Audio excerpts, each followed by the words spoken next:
So we saw Gideon's life last week, நம்ம போன வாரம் கிடியோன் ஒரு வாழ்க்கையை குறித்து பார்த்தோம். and we saw some powerful lessons. சில காரணம் கற்றுக்கொண்டோம்.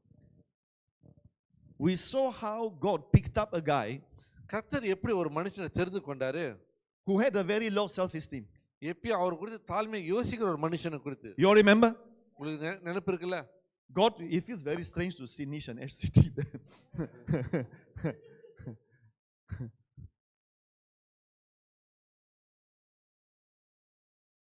God picks up a guy. கர்த்தர் ஒரு மனுஷனை தெரிந்து கொண்டாரு. Call him a mighty warrior. பராக்கிரமசாலின்னு கூப்பிடுறாரு. And the guy goes, me? அந்த மனுஷன் சொல்றாரு, நானானு. Me? நானானு கேக்குறாரு. My clan is like nobody. என்னோட தலைமுறையில யாரும் இல்ல.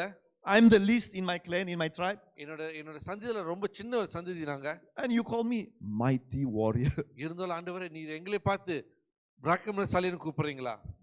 But somehow, no matter how he felt, listen to this, Gideon still obeyed the Lord.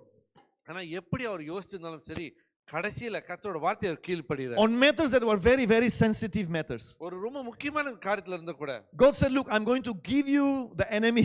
He's the enemy. கர்த்தர் சொல்ல, உனக்கு எதிராளி உன் கரத்துல கொடுக்க போறேன். You are going to win the battle. நீ ஜெயிக்க போறன்னு சொல்றாரு. He's like, you are going to be the deliverer of the Jews. கர்த்தர் சொல்ல, யூதர்களுக்கு நீ விடுதலை கொடுக்க போறன்னு. Their suffering will end because of you. அவங்க எல்லா பிரச்சனையும் முடிவுக்கு இருப்பது மோனாலியா. But before that, ஆனா அதுக்கு முன்பதாக destroy your father's altar. உன்னோட தகப்பனோட அந்த ஆராதனை செய்ற அந்த விக்கிரங்களை அழிச்சு போடுன்றாரு. You have to destroy that false god. அந்த பொய்யான தேவர்களை நீ அழிச்சு போடணும். Can I give you a bonus this afternoon? நான் உங்களுக்கு ஒரு தகிதப்படுத்த முடிய ஒரு காரியத்தை சொல்றேன். This is one thing that God doesn't want to have any other idols competing with him, for sure. கர்த்தர் எப்பவுமே அவருக்கு நிழலாக எப்பவுமே ஒரு விக்கிரகம் வச்சிருக்க மாட்டாரு. But especially in this particular battle, ஆனா முக்கியமா இந்த யுத்தத்துல God is making sure that only he gets the glory. இந்த யுத்தத்துல கர்த்தர் ஒரு கண்டிப்பா இருக்கிறாரு, அவருக்கு மட்டுமே மகிமை பெற்றுக்கொள்ளணும். So imagine the scenario. அந்த சூழ்நிலையை பார்த்துக்கொள்ளுங்க. Gideon takes his how many thousand men? You remember how many he started with? How many? 32,000 men. 32,000 பேரோட முதல் யுத்தத்துக்கு போறாரு. He goes to the battlefield. அந்த யுத்தத்து கலவைக்கு போறாரு. He wins the battle. அவர் அந்த யுத்தத்துல ஜெயிச்சாருனா, go back to daddy. அந்த மறுபடியும் அப்பாட்ட போனாங்கனா, and daddy says, அப்பா என்ன சொல்லுவாங்க? Are you with me, church? And imagine the father says, அவங்க அப்பா என்ன சொல்வாரு? Son, do you know why you won the battle? அவர் பார்த்து சொல்லுவார், கிடியோனை பார்த்து, நீ ஏன் யுத்தத்துல ஜெயிச்ச தெரியுமா? Because I prayed to my altar. ஏன்னா நான் வந்து என்னோட தேவங்கள்ட்ட நான் ஆராதிச்சேன், நான் ப்ரே பண்ணேன். Do you get the picture? உங்களுக்கு விளங்க நான் சொல்றது? That's why sometimes when you ask us to pray for certain people, அதனால தான் சமயத்துல நீங்க மத்தவங்க ஜெபிக்க சொல்லும்போது, if you know me and Pastor Olivia well, உங்களுக்கு நல்லா தெரியும் என்ன பாஸ்டர் ஒலிவியா பத்தி. we always advise you, check with them. நாம எப்பவுமே சொல்லுவோம், அவங்களோட செக் பண்ணுங்க திருப்போம். What do they believe? நீங்க அவங்க என்னத நம்புறாங்க? If somebody needs healing in the hospital, ஹாஸ்பிடல்ல ஒருத்தங்களுக்கு விடுதலை வேணும்னு சொன்னா, ஒரு சுகம் வேணும்னா, who are they been praying for? Who have they been praying to?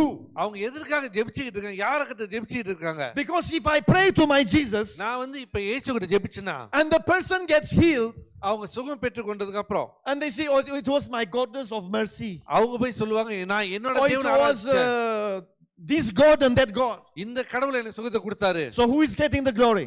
யாருக்கு அந்த மகிமை கிடைக்குது?